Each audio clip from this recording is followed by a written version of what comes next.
wife, mother, co-founder of Jungler. It's pretty much.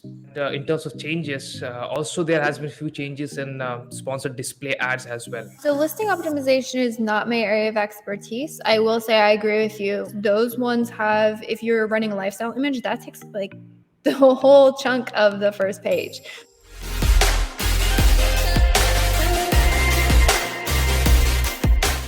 Hello everyone, welcome to my YouTube channel. Now today I have a very special guest with me. She is an Amazon advertising expert. She is a co-founder of Jungler. And ladies and gentlemen, help me welcome Elizabeth Greene here. Hi Elizabeth, thank you so much for joining. Hey, thanks for having me. Yeah, so let's start with a small introduction. Who is Elizabeth Greene and what does Jungler do? Yeah, who am I? Wife, mother, co-founder of Jungler is pretty much the only roles I hold. And then as far as Jungler, so we are an Amazon advertising agency. So we help sellers and brands manage their ads on the Amazon platform. Okay, so I have seen you in a few of your last podcast shows, and in that you have said that I can sit for 4 to 5 hours straight and use bulk sheets and not even get bored with it. So after the recent changes that happened with bulk sheet, so in the upload template and in the operations template, what is your perspective in that? How do you take on in the new template? Yeah, so I'm really excited about the new template. There's a lot of great updates. So I used to say, I describe bulk files as your entire ad account inside of a spreadsheet. And while that was like almost true before, it didn't include sponsor display. There was a tab for sponsor display, but it didn't include it. So you weren't able to fully manage your account through bulk files. Now you can. With this new update, there's a lot more options. Previously, things like adjusting sponsored brands product targeting, so categories, and then also ASIN targeting, that was not available. The most annoying thing was you could see it inside of the spreadsheet and you're like, oh, I need to go adjust this, and you couldn't through an upload, and it was just honestly quite infuriating. So I'm really, really stoked about that update. Other cool updates that all of us kind of wished were there, and now they in fact are. Things like renaming your campaigns and ad groups through bulk uploads. They're honestly, I have yet to find an external tool or like on platform anywhere that makes renaming campaigns easy. There's no really easy way to do it. And so now with bulk uploads, I mean, if you get really savvy with it, there are ways to even create sort of like automatic renaming structures, because you can detect kind of like what products are contained within this campaign and add a specific tag to it or something. So there are some really cool options. If you are familiar with the capabilities of like Excel or Google Sheets files, you realize that like marrying those capabilities with being able to make adjustments in the ad platform, it's kind of the sky's the limit in a lot of ways. And I think that's the thing I find most exciting about it. Yeah.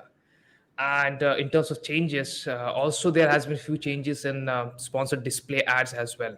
I have been watching the Jungler's YouTube channel. I saw one video of yours. You are kind of describing the updates as well. So would you like to share some of that with the audience here as well? Yeah, sponsor display has gotten the most updates recently out of all the different ad types. And so like audiences has expanded. The one update that you're referencing is something that there's actually going to be some changes coming to how the display capabilities for two specific targeting types inside of sponsored products. So historically speaking, if you targeted I misspoke, not sponsored product, sponsored display product targeting. So historically, if you were using product targeting inside of sponsored display ads, those would only appear on platform. There was no option for them to appear off platform. So you could pretty much guaranteed if you were, say, using category targeting, you're just going to be able to scrape a bunch of ASINs and show up on a bunch of product pages, but you weren't going to like show up off platform or other places. That is going to change. So I want to say the update on that was July 15th. It was either July or June 15th, one of the J Okay. You can go look at my LinkedIn post or the video for that. But starting with that update, category targeting and similar to advertised products, inside of product targeting, inside of sponsored display, now will have the option to show up off platform, which is something that happens in audience targeting, which may or may not work well for your brand. Most likely you're still using a cost per click model for that. So if you keep your bids low, you might still see fine performance. It's just the placements are going to significantly expand. So you have the option to like show up more places, which probably means more clicks. And so if all of a sudden like your category targeting inside of your sponsored display is like the ad spend went crazy, I would go check that. Okay. And we also run an agency called Regrow Media, and it is a full service Amazon agency. Here, when we get clients, obviously, when we take a brand, we observed is they generally have their listing optimized based on desktop conversion a lot instead of mobile conversion. And even in past few weeks or months, what we have seen is Amazon is testing a lot of things with mobile version of their listing and all. Also, we have seen they have also removed the bullet point for a few days.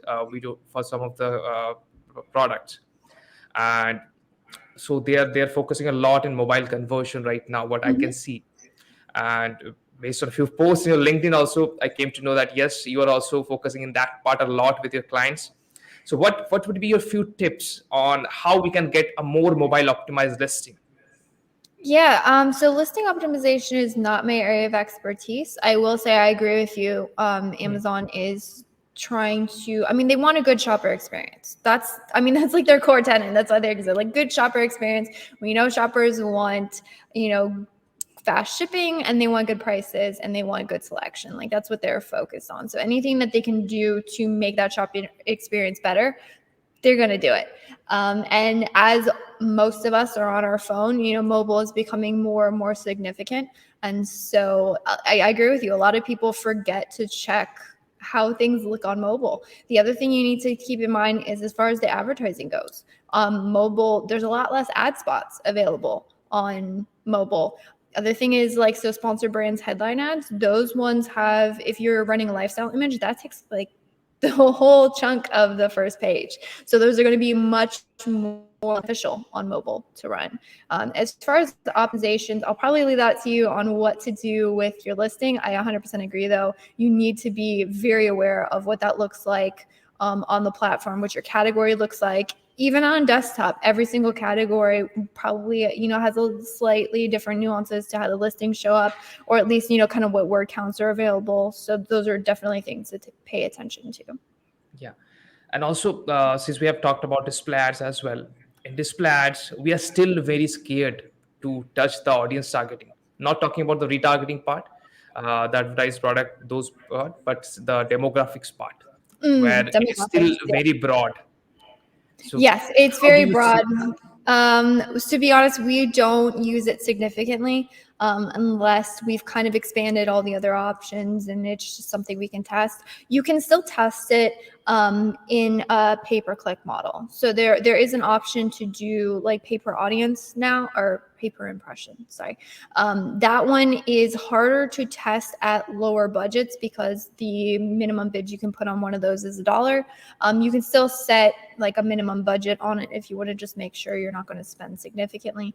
But with the pay-per-click models, you still can set a 2-cent bet. Now, I'm not saying you're actually going to get any impressions at 2 cents, but the option is there to go significantly low.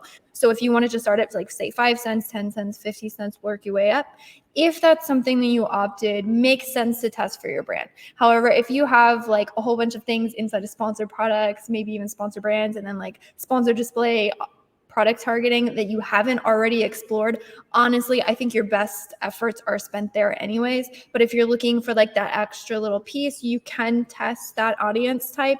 But at that point, if you're looking at like demographics, DSP platform is going to give you like significantly more control and more incremental segmentation of audiences than you're probably ever going to get in sponsored display. Of course, that one comes with, a certain budget tag. Yeah. So.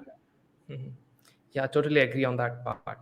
And also, for every brand, the brand defense campaigns are very necessary. But how do you analyze that if it's a product listing, it's your product listing, then which other products from your catalog should you show on that product listing? Do you go in the reports of brand analytics? Do you go for the market basket analysis, the repeat purchase behavior, or the alternate purchase behavior? How do you analyze that which product should show in your other products listing for Yeah, brand different? definitely. So repeat purchases, market basket analytics, those ones are really good. If you want to look at, specific reports, depending on how big your catalog, that might be kind of annoying to pull out. A lot of it's just logic too. I don't think you should ever discount logic in making rational decisions for what you should be doing in ads. We do that, when doing keyword research. We do that when analyzing what products to cross sell. So just think of it like if someone was shopping on this page, would one of my other products make sense to show here? And a lot of times you'll have brands with much larger catalogs that have products that are, very similar. You might have a different style or color variation, different sizes. And in those cases, I think it makes a lot of sense to cross sell. There's other things like complementary products. I would definitely take advantage of all of those as far as complementary goes. Also use logic as well. Like if you have two products that make no sense for the shopper to purchase, kind of in relation to each other, I probably wouldn't start there. Now, again, if I've exhausted everything or I'm just very, very limited in what I have available in my catalog to kind of defend my spots on my page, I might test it. But in those cases, again, I'm going into things logically. So I'm determining most likely this is not going to make good conversions. So at that point, I would prefer, again, to test with lower budgets, lower bids, just to make that determination at much lower price tag. Okay. Yeah, that was a great answer. And now let's talk about the interesting part. Let's talk about Jungler, the agency. So for everyone who wants to search Jungler, it's JUNGLR. I will attach a link also in the description. Now, as a marketer, it's very hard to guarantee results to any of your clients, right? When there is so many factors when it comes to Amazon advertising. So how do you predict or forecast ACOS, TACOS, or let's assume the sales to your client who wants to know that? Yeah, definitely. Forecast models are hard. I'm actually puzzling over some of them now. And they're not hard because you can't build the models. I think that's the part that a lot of times if an advertiser is hesitant to say like, okay, we expect XYZ, it's not because that we can't build forecast models. There are some brilliant forecast models out there. I mean, just accounting forecast models have been around forever. But what we're assuming in those forecast models is a lot of constants that in reality are highly volatile. So in our forecast models, we're assuming like the same cost per click, we're assuming the same conversion rates, or we're assuming, okay, so we lowered our cost per click XYZ over these last couple months. So can we continuously lower it at that rate? Maybe you lower it past what the market accepts and you end up making out, and then reduction of total sales.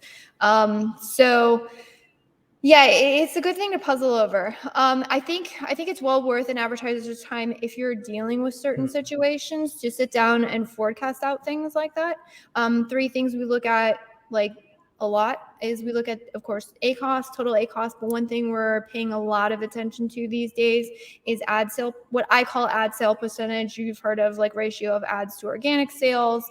Basically, how much is your total account reliant on ads? Because that will give you a good amount of clarity as to if I make significant changes in the ads, what is the percentage total impact on the account? So for instance, if you have 70% of your total sales coming from your ads, then any drastic, like if I went and shut off advertising, again, we're assuming a whole bunch of constants that are variable. But Yeah. Typically speaking, like if I shut off all of my ads today, I would expect to lose 70% of my total sales. It's probably not going to be that cut and dry, but you can at least assume that.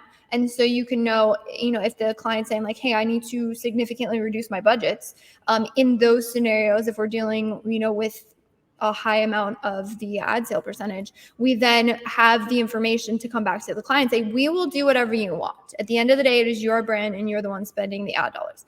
That being said, 70% of your total sales are coming from the ads. we're expecting, you want like a 50% reduction. So therefore, we can do the calculations to say all things remaining equal, all the things remaining constant. Even if all the math works out, we're still expecting this impact on total sales. Is that a scenario you're okay with? Maybe for profitability reasons, they need to still do that, but at least we've had the conversation. It's just kind of knowing your numbers and then knowing how numbers impact each other. Yeah, totally agree. It sometimes can get a little bit difficult with clients. But let's talk about how, let's assume I am a brand and I'm looking for a service. So how does Jungler's client onboarding process looks like? Yeah. So it's relatively simple. We don't have anything super crazy. I mean, actually we break up our onboarding process into like have tos, and like these are things that we should get, but it's going to take a little time because there are certain clients where they're like, I need help now. And so we realized that to make the onboarding process as easy as possible, we prefer to just streamline it. So like the have to get done is obviously like just the formalities and legals and signing. We have things that are relatively simple. It's not anything complex. And, getting access to the account. Like those are the have tos. As far as the things that we are moving towards. So we actually are working with a tool now that I'm absolutely in love with called KPOC.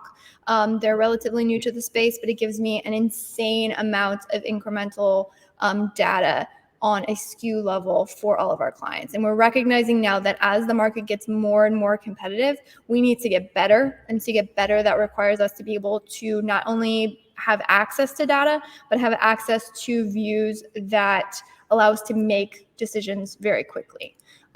So we've partnered with them, and then we have also abilities inside the tool. Margins are huge. As people get squeezed with shipping costs, Amazon fees go up. We want to make sure that we're making smart decisions on the advertising side, because advertising is becoming a bigger and bigger piece of businesses, just necessity, just the way that the Amazon platform is moving. And it happens with every single ad platform, but a lot of sellers are feeling it now with ads. And so we're definitely trying to stay ahead of kind of the curve and get more and more, just give more and more insights as things get more and more competitive. So for that one, we get things like individual SKU margins now, and we're able to calculate like profits, calculating and advertising on a SKU level, things like that. That just again give our sellers a leg up when it comes to making decisions. And then we have a much better voice to bring to the conversation when we have, a client saying like, hey, we need to pull back on the ads because we're spending too much. And it's like, well, actually, we have great profits. We can eke out more profits. We see that impacting sales. Again, is this a scenario you're okay with? But at least we have the data to bring to the conversation. So we're finding that very impactful. Okay, yeah, that was a really good explanation. Now, we wanted to make this discussion session very short and simple. And before we end or proceed forward, would you like to share 2 tips or tricks that you have recently tried with Amazon that you want to share here? Well, so I would say for rankings, conversion rate is huge. I think it's not something I haven't said before, but again, as things get more competitive, you need to make decisions. What makes sense? One, what makes sense for your brand, and two, what you can compete on. So right now, when it comes to ranking, we're heavily looking at budgets, not just what do you want to do, what can you afford to do. I think that's a huge conversation that sometimes is lacking on brands that get like, oh, we have this huge, search volume keyword, and look at all these sales we could potentially get. And it's like, well, you need probably a couple $1,000s a day to get there. Is that something you're okay with? It's just a conversation, but the brands have to make that decision. So yeah, I would say look at what you can do, not what you want to do. Find your place in the market and find the place that you convert very well, and then just double down on that. And then you can then use those sales to bring towards, other maybe higher targets. And then I guess it still goes back to picking your battles and picking where you can convert. But I would say bid optimization. Like that's something we're heavily focused on, working even harder to get like a more and more incremental with our bid algorithms now. I mean, that's something I'm focused on as well. paying close attention to the targets. And the one thing that I'm finding a lot of people miss out, I think, so there's been a lot of brands that have understood like, okay, I don't want to just look at ACOS in isolation. I need to look at, my conversion rates. I need to look at my order value in relation to the total orders on the account. Like how significant is this keyword to my total account? That's something that I hear more and more people talking about, and I'm glad. I mean, it's awesome. People are getting incremental. I think what I'm finding is layering on top of that, how broad is that target? Because just naturally through how the different targets function, autos, broad match categories are going to just naturally have a more significant order impact than all of your other targets. And what can happen is if you blindly follow that, then you end up just scaling everything that's very broad, and that can cause like very large performance fluctuations if you're not on top of that. So that's one thing we're layering on to what we're doing, and just making sure we're getting very incremental with our adjustments. Yeah, totally agree on that. And I think this session that we did right now is really valuable to the audience. And we probably should do another session kind of this, but in that we would break down each topic more in depth. And thank you, Elizabeth, so much for joining our show today. And it was really valuable. Thank you so much. Do you have anything to share with our audience? Nope, that's it. Other than that, I mean, if you want content, I put out the most on LinkedIn, but yeah, I would attach the links of Jungler and your profile thanks. as well in the description. Yeah. Okay, Elizabeth, thank you so much for joining us today. We will see you again in a more in-depth session later on. Yeah, Thank you thanks so much. Yeah. It's been good. Yeah. Bye. Okay.